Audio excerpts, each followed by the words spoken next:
네, 안녕하세요. 데이업의 김지현입니다. 본격적으로 중국 때리기가 시작됩니다.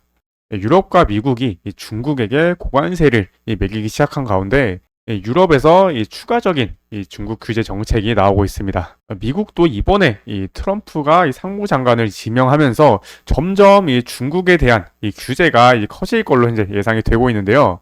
그래서 오늘 영상에서는 이러한 부분들 한번 집중 분석해 보도록 하겠습니다. 그럼 바로 시작하겠습니다. 먼저 EU에 대한 이슈 한번 살펴보면요. 지난달 EU는 기존 일반 관세 10%에서 더해서 중국산 전기차의 최대 35%의 추가적인 관세를 부과하기로 확정을 한 상황입니다. 이번에 추가적으로 유럽연합이 중국 기업에 보조금 제공을 조건으로 유럽 내 공장과 지식 재산권을 공유할 걸로 현재 요구할 것이다라는 외신 보도가 나왔는데요.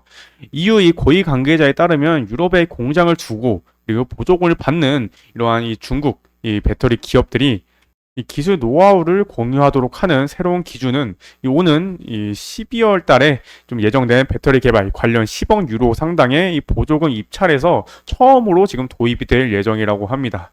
이렇게 이러한 추가적인 관세 이후에 지식 재산권까지 좀 요구를 하는 이유는 관세를 매기자 중국 기업들이 유럽 내에 좀 들어와서 관세를 회피하려고 하기 때문에 이러한 부분들이 좀 일어난 조치라고 보면 되겠습니다. 일단 대표적으로 지금 중국의 CATL은 독일과 그리고 헝가리에 수억 유로의 공장을 지금 짓고 있는 상황이었고, 그리고 중국의 체리 자동차랑 그리고 BYD 이 두 기업도 각각 체리 자동차는 스페인 그리고 비아디는 헝가리에 자체 공장을 짓고 있는 상황이었기 때문에 이러한 부분들이 결국 실현이 된다면 중국 기업들은 피해를 입을 수밖에 없는 상황입니다. 본격적으로 중국에 대한 규제가 시작된 걸 의미하죠. 이렇게 유럽이 본격적으로 이러한 중국 규제를 시작하는 이유는 미국을 따라가려는 이유가 큽니다. 중국이 유럽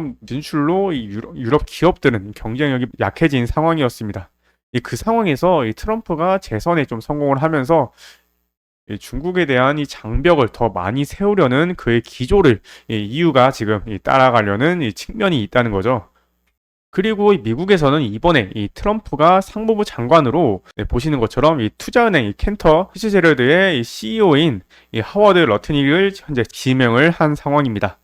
지금 일단 트럼프가 하워드 러트닉은 관세 및 무역, 그러니까 결국 무역을 이끌어 나갈 무역 대표부에 대한 직접적인 책임을 추가로 좀 맡게 될 것이다라고 트럼프가 직접 말을 했기 때문에 결국 중국에게도 이러한 상무부 장관이 굉장히 좀 중요한 부분이라고 할 수 있습니다.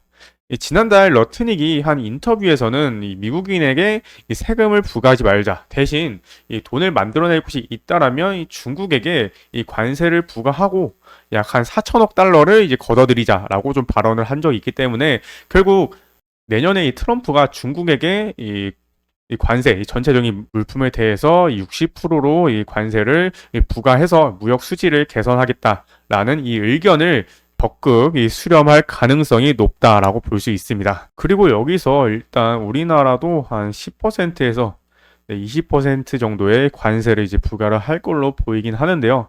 사실상 우리나라는 큰 규모의 2차전지 기업들은 지금 이 IRA 수혜를 받기 위해서 지금 미국 현지에 공장을 많이 좀 대규모로 지은 상황입니다. 그러니까 IRA 수혜가 적어진다 하더라도 중국 기업들과 비교를 했을 때 이러한 관세가 중국에게 60%에서 최대 100% 이상까지 나오게 되면은 결국 우리나라가 그에 따른 경쟁력이 굉장히 좀 높아질 수 있는 상황이라는 겁니다. 그러니까 미국뿐만 아니라 지금 유럽에서도 중국 때리기를 시작한 가운데 중국이 밀고 있는 산업이 2차전지 산업인데 2차전지나 아니면 전기차나 결국 이러한 관세를 부과하게 된다면 결국에는 그러한 부분들을 중국이 아닌 다른 이제 나라로 이제 점유율이 퍼져 나갈 수 있기 때문에 다른 국가에서 수혜를 볼 수밖에 없습니다. 우리나라도 2차전지나 전기차 부분에서 굉장히 좀 상당한 기술력을 보유했기 때문에 그에 따른 수혜를 받을 수밖에 없는 상황인 거죠.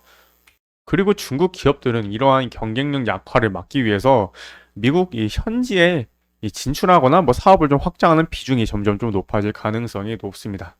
표에 나오는 이러한 부분들은 이 IRA 혜택을 받기 위해서 이 공장을 늘릴 걸로 현재 예상이 되고 있는 상황이었었는데, 이 부분이 중국 기업이 이 IRA 혜택을 이제 받기 못하게 하는 이 법안이 이제 발의가 되면서 이러한 부분이 좀 줄어드는 듯 해 보였습니다. 근데 이번에 이 트럼프가 관세 부과가 이제 대폭 늘어날 걸로 예상이 되면서 이러한 부분들이 다시금 좀 늘어날 수가 있는 부분입니다. 이 CATL도 현재 이 미국 대선이 끝나고 지금 이 미국 내 공장 건설을 희망하고 있는 상황이라고 하죠. 지금을 기조로 보았을 때에는 뭐 미국 내에 이 중국 공장이 뭐 들어오는 거는 좀 쉽지 않을 걸로 보이지만, 트럼프는 이 자국의 경제를 우선시하기 때문에 언제든 이런 부분들은 중국에서 좀 많은 이 손해를 감수한다면 트럼프가 어떻게 될지는 모른다는 거 참고를 해주시면 좋을 것 같습니다. 다만 이 부분도 무산이 되었을 때에는 고스란히 국내 우리 기업들에게도 이 수혜가 될 수 있는 부분이기 때문에 이러한 부분들 추후 계속해서 좀 확인을 해보도록 하겠습니다. 이처럼 이 중국과 이 미국의 이 본격적인 이 중국 때리기가 시작되고 있습니다. 앞으로도 이러한 부분들 계속해서 올바른 정보 전달될 수 있게 계속해서 추적 분석하도록 노력하겠습니다. 오늘도 시청해 주셔서 감사합니다.